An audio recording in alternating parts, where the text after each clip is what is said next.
So I read this study on forgiveness a little while ago. Basically, it was on Christianity and talked about how Christian ideals make for a good mitigation of PTSD symptoms.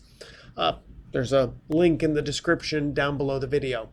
Now, I have some problems with the conclusions to this study. It was based on a pretty stratified example of 511 respondents in just Puerto Rico. So that makes it not very random and highly localized, very culturally specific. They did a correlation between PTSD symptoms, meaning, forgiveness, and demographics with drawn conclusions afterward. And their basic conclusion was that religious affiliation stimulates forgiveness. So, more Christian is more forgiven.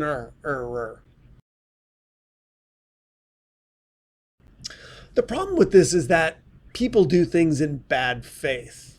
Bad faith arguing usually is done from a position of power. It's like a parent or a dominant personality in one part of a relationship, basically trying to use a positive principle to prove that they are right without the actual little bit of effort involved in going with trying to be correct. For example, if someone is abusive in their relationship and then gets injured very badly and so they are disabled, they'll need help. Does that person have the right to claim that forgiveness is divine and that they should be helped by that person that they have abused? Remember that an apology always consists of a few things. We have sincerity and we have action. Sincerity is a bit nebulous. You have to make your own call regarding that. I've also covered this before in a previous radio counseling.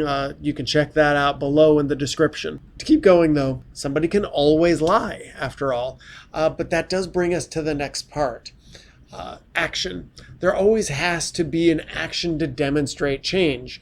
A breach of faith is fixed by taking steps to show that there is an understanding of the problem and what a person did wrong. So in our case above, the disabled former abuser may be quite sincere that they need help.